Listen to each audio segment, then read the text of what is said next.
তারা কি করলো এসে? কোথায় এফআইআর করতে বলেছে? তার এখানে নেই কেউ পুলিশ? সব চলে গেল।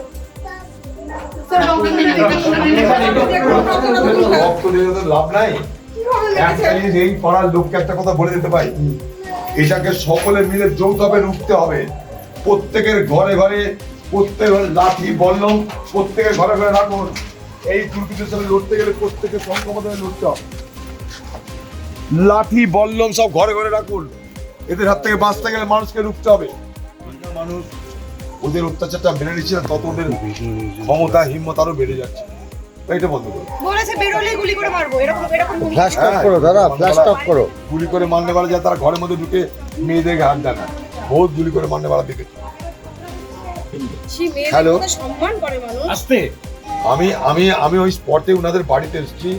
গোটা বাড়ি মানে ফিয়ার স্ট্রিকেন বাড়ি একটা। বাড়িতে রক্ত পড়ে আছে, বাচ্চা তারা একদম বাচ্চা, 4 বছরের বাচ্চা আছে, 3 বছরের বাচ্চা আছে।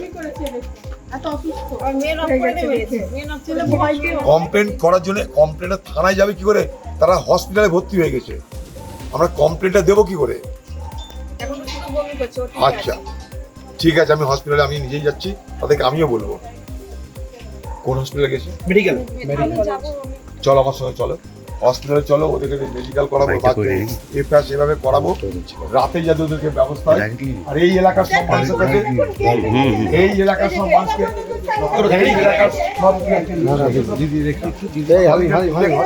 সাংবাদিককে দেখো ওই ভিতরে রক্তটা দেখেছো? আর এই পাড়াতে কালকে আমি আবার আসছি। আপনারা সবাই এখন এই পাড়ার বাড়িতে বাড়িতে লাঠি বল্লম সুরকি রাখুন। কোনো কেঁদে লাভ নাই। লাঠি বল্লম সুরকি রাখুন, আমরা থাকবো। ওইসব কুত্তার বাচ্চাদের দুর্বৃত্তদের পিটিয়ে তাড়িয়ে দেওয়া হবে এখান থেকে। আপনারা রুখছেন না বলে আরো হচ্ছে, রুখতে হবে। না জানি, এমনি দাঁড়িয়ে মার খাবার থেকে রুখার দরকার, চেষ্টা করতে হবে। আপনাদের এখানটা আমি বসবাস করবো। হ্যাঁ জানি, রুখতে হসপিটালে ভর্তি হয়েছে। রুখতে গেলে ভর্তি হতো না, দাঁড়িয়ে থাকার জন্য ভর্তি হচ্ছে। রুখতে গেলে ভর্তি হতো না, রুখতে গেলে ওরা ভর্তি হতো। এতগুলো, ওরা কেউ বীর পুরুষ না। এতগুলো মানুষ যদি বেরিয়ে আসে হাতে লাঠি নিয়ে, ওরা এই কাজ করতে পারে না। 9টা 10, 15 তখন ওই আমাদের পেছন দিক দিয়ে কুঞ্জঘাটার দিক দিয়ে একটা রাস্তা আছে, ওই দিক দিয়ে মেঘনাদ আর কিছু দলবল ওর গুন্ডা এসেছিল। সবটা নাম বলুন। আমি সবটার নাম জানি না, মেঘনাদটা আমি জানি। ঠিক আছে।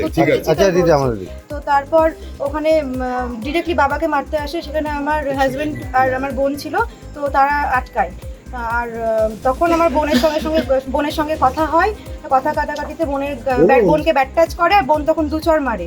তখন বোনকে বলে যায় যে আমি দেখে নেবো, বেরোস, গুলি করে মেরে দেবো, এরকম বলে। তো তারপরে তার কিছুক্ষণ তখনই এরকম মানে উকিলের সঙ্গে কথা বলছিল বোন, যে কি করা যেতে পারে, এরকম করে গেছে। তো এর কথা বলতে বলতেই বেশ মিনিট খানিক পর, পকোড়া বাজবে তখন 8 ঘন্টার মতো পর এই গেটে এসে বিশাল চিৎকার চেঁচামেচি শুনি। আমি ছিলাম ওই বাড়িতে তখন। ওই কেসটা হওয়ার পরে আমি শোনার পরে এলাম। তখন এসে 5 মিনিট পর দেখছি এই গেটে বিশাল জোরে লাথি মারছে। এখানে গেটটা ভেঙেছে। তারপর এখানে সবাই ছিল, জেঠুর বাড়ির বাচ্চা, 3টে বাচ্চা, সবাইকে গায়ে হাত দেওয়ার চেষ্টা করেছে। অনেক মেয়েকে ব্যাক টাচও করেছে। আমার বোনের জামা ছিঁড়ে দিয়েছে। আমার জেঠুর তো ওখানে একটা বেসিন পড়েছিল, মাথায় এমনভাবে মেরেছে, ওটি হচ্ছে এখন জেঠুর। আর কেন আপনাদের উপর আক্রমণ করলো কেন? কেন সে বসেছিল মন্দিরে, আপনি বলুন। ভোট চলাকালীন, ভোটের ঠিক ভোট যখন শেষ হবো তখন স্যার এসেছিলেন, অতীত স্যার এসেছিলেন। তো মন্দিরে ওখানে অনেক ভিড় ছিল, মন্দিরে ওখানে বসেছিলেন। তো ওখানে পাখা টাকা চলছিল। তো আমি পাখাটা শুধু ওনার দিকে ঘুরিয়ে দিই। উনি বলেছিলেন যে এখানে অনেক মানুষ আছে, আমি হাওয়া খাবো না। তো আমি বলেছিলাম ঠিক আছে, সবাই খাবে, এই কথাটা আমি বলেছিলাম। তো তারপরে কেউ জল খাওয়ায় ওনাকে, এরকম জল দেওয়ার চেষ্টা করে, উনি নেন না। যাই হোক, তো ওখানে উপস্থিত ছিল পাপাই ঘোষের মা, দিদা আর বোন, এসে সব পাশে বসে একদম কূটনীতিবিদ করে গেছে, ওখানে দেখে গেছে আর কুটকুট করে ওখানে গিয়ে বলেছে, কথাটা হয়তো বলতে খারাপ লাগছে, ঠিক আছে, ওখানে গিয়ে লাগিয়েছে, দিয়ে এখন মেঘনাথ কি টিএমসি করে? মেঘনাথ আবার হুমকি দিয়ে গেছে বোনকে, বলেছে মেঘনাথ যে কি TMC করে? অধীর কি করবে দেখে নেবো, এরভাবে বলে গেছে। মেঘনাথ কি টিএমসি?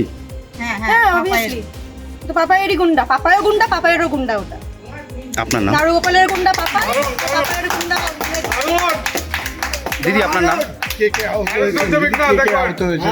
আপনার পরিবারের কে কে আহত হয়েছে? কজন আহত? আমার বোন, আমার দিদি আর জেঠু। তিনজনই হসপিটাল অ্যাডমিট। হ্যাঁ, আমার দাদা আছে, আমার দাদা। বলছে কি চাইছেন এখন আপনারা? ওদের যাবজ্জীবন হোক। দাদা, এইভাবে যে কংগ্রেস কর্মীর উপর মারধর, কি বলবেন ইনি?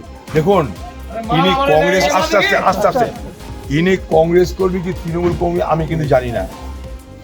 আমি এই জন্য আসিনি যে কংগ্রেস কর্মীকে মেরেছে, আমি এই জন্য এসেছি একটা সাধারণ মানুষের পরিবারের উপরে হামলা হয়েছে। এখানে কালকে যখন প্রবলেম হচ্ছিল বুথে, তখন আমি এসেছিলাম।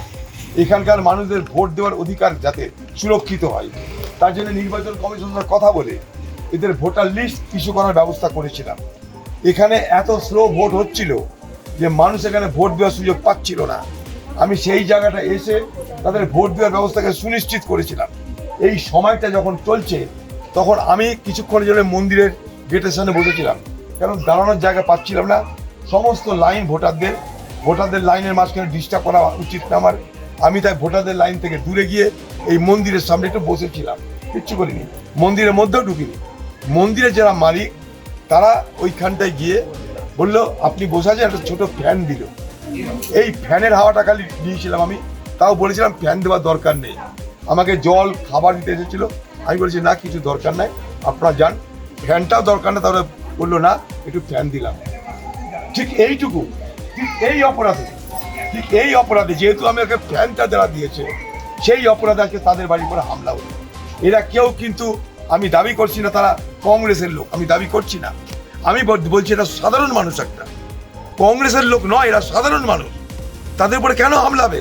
তাদের বাড়ির মেয়ে দেখুন, একটা তাদের বাড়ি 2-3টে বোন, তারা একটা সুন্দর বাচ্চা কালকে আমার সঙ্গে হাত মেলালো এখানটায়, তাকে আমি আদর করলাম।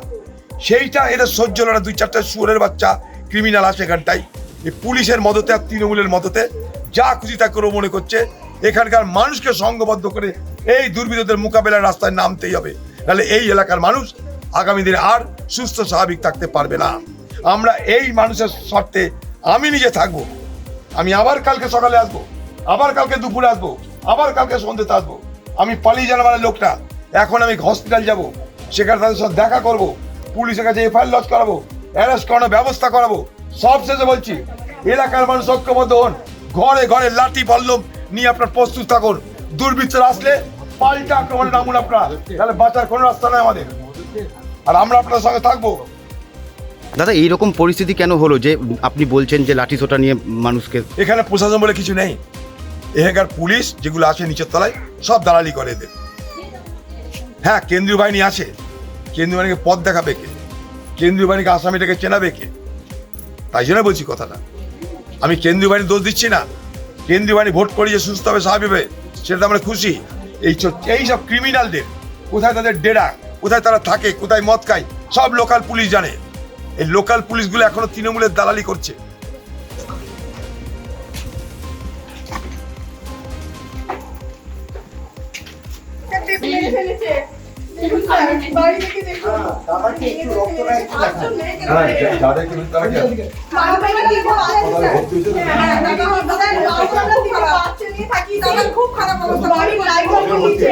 আমার বোন গেছে, বোনকে জামাটা আমার ছেড়ে দিয়েছে, ব্যাগ টাচ করেছে, আমার বৌদিকে মেরেছে, দিয়েছে, আমার ভাইজিকে মেরেছে, অপারেশন থিয়েটারে পুলিশ আসেনি, পিটুল বাবু এসেছে, আর একজন তারা কি করলো? এসে এফআইআর করতে বলেছে, কোথায় এফআইআর করতে বলেছে? তারা এখানে নেই কেউ পুলিশ? না, এখনই বেরোলেন, সব চলে গেল। রক্ত দিয়ে তো লাভ নাই। একটা জিনিস, এই পাড়ার লোককে একটা কথা বলে দিতে পারি, এটাকে সকলে মিলে যৌথভাবে রুখতে হবে। প্রত্যেকের ঘরে ঘরে লাঠি বল্লম প্রত্যেকের ঘরে ঘরে রাখুন। এই দুর্নীতির সঙ্গে লড়তে গেলে প্রত্যেকের সংখ্যা লড়তে হবে। লাঠি বল্লম সব ঘরে ঘরে রাখুন। এদের হাত থেকে বাঁচতে গেলে মানুষকে রুখতে হবে। আমাদের ভিডিও ভালো লাগলে লাইক এবং শেয়ার করুন। কমেন্ট সেকশনে গিয়ে জানান আপনাদের মতামত। আরও ভিডিও পেতে আমাদের চ্যানেল সাবস্ক্রাইব করুন এবং প্রতি মুহূর্তে খবরের আপডেট পেতে প্রেস করুন বেল আইকন।